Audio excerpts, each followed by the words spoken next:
सावन भदौआ गे बेटी तोरो जन्म गे भेलौ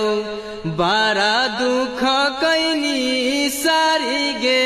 रात बारा दुख कैनी सारी गे रात सासू मोरा सुनलन गे बेटी पोती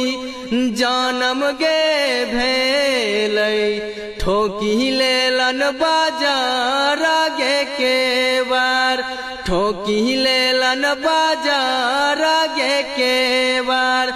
ननद मोरा सुनलन गे बेटी भतीजी जन्म गे भेलैन घरे घरे दिया देलन बूताई घरे घरे दिया देलन बूताई स्वामी मोरा सुनलन गे बेटी बेटी जन्म गे भेलै चली गेलन बिजू बन गे जंगल चली गेलन बिजू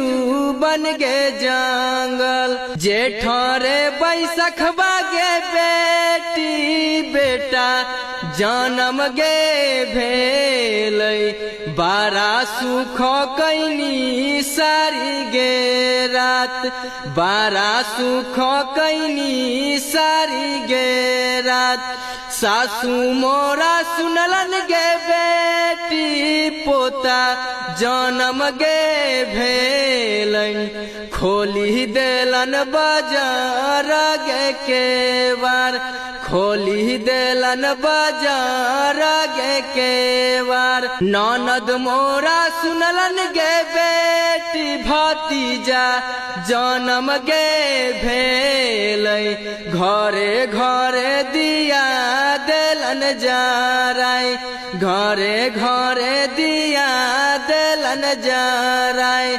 स्वामी मोरा सुनलन गे बेटी बेटा जन्म गे भेलै छोड़ी देलन बिजू बन गे जंगल छोड़ी देलन बिजू बन गे जंगल।